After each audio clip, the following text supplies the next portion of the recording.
बहुत समय पहले की बात है। दक्षिण भारत के एक केरल में एक छोटे से गांव कालड़ी में आर्यवा और विश्व गुरु नाम से एक ब्राह्मण दंपति रहते थे। भगवान शिव के अनंत भक्त लेकिन संतान सुख से वंचित। एक रात आर्यबा ने सपना देखा। सपना नहीं, मानो भगवान शिव स्वयं प्रकट हुए हो। उन्होंने कहा, तुम्हारे घर एक बालक जन्म लेगा, लेकिन तुम्हें दो विकल्प है। या तो वह लंबी उम्र जिएगा, साधारण जीवन में बिताएगा, या फिर कम उम्र में ही पूरी दुनिया को रोशन करेगा। और यप्पा ने चुना दूसरा विकल्प और जन्म हुआ आदि शंकराचार्य का। शंकर केवल 3 साल के थे, लेकिन उनके बोलने और सवाल करने का ढंग साधारण बच्चे जैसा नहीं था। 5 साल की उम्र में वह गुरुकुल गए और कुछ ही समय में पूरे वेद और उपनिषद कंठस्थ कर लिए। उन्हें कहा जाने लगा, एक स्तुति धारा, यानी जो एक बार सुन ले वो हमेशा याद रखे। गुरुजी भी चकित थे, पर कहानी यही नहीं रुकी। जब शंकराचार्य 8 साल के हुए तो उनके पिता का देहांत हो गया।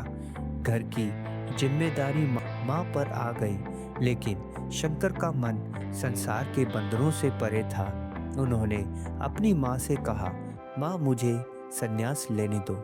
माँ पहले मना करती रही, लेकिन एक दिन नदी के किनारे एक मगरमच्छ ने शंकर को पैर पकड़ लिया। शंकर ने कहा, अगर मुझे संन्यास की अनुमति मिलती है तो यह मगरमच्छ मुझे छोड़ देगा। माँ ने रोते हुए इजाजत मांगी और चमत्कार हुआ कि मगरमच्छ ने छोड़ दिया। अब शुरू हुई उनकी अद्भुत यात्रा। मात्र 16 साल की उम्र में शंकराचार्य ने भारत की चारों दिशाओं में जाकर वैदिक धर्म का प्रचार करना शुरू किया। वह हर जगह जाते, वहाँ के संतों और विद्वानों से शास्त्रार्थ करते। उन्होंने कहा, असली ज्ञान भीतर है, आत्मा और ब्रह्म अलग नहीं है, वह एक ही है। उन्होंने अद्वैत वेदांत का संदेश फैलाया।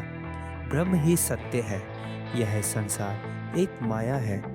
ब्रह्म आत्मा और परमात्मा में कोई भेद नहीं। चारों मठों की स्थापना अपने विचारों को स्थायी बनाने के लिए शंकराचार्य ने 4 दिशाओं में 4 मठ स्थापित किए। बद्रीनाथ, जहां आत्मा और परमात्मा के मिलन का संदेश दिया। द्वारका, जहां जीवन और धर्म का संतुलन सिखाया।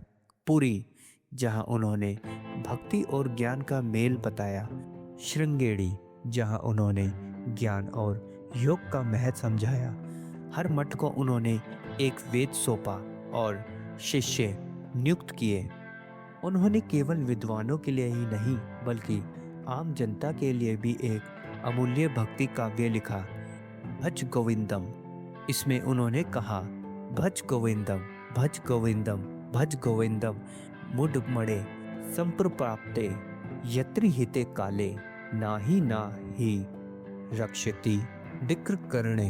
यानी, अरे मूर्ख, भगवान का भजन कर। जब मृत्यु करीब हो तब तेरा ज्ञान, तेरा धन कुछ काम नहीं आएगा।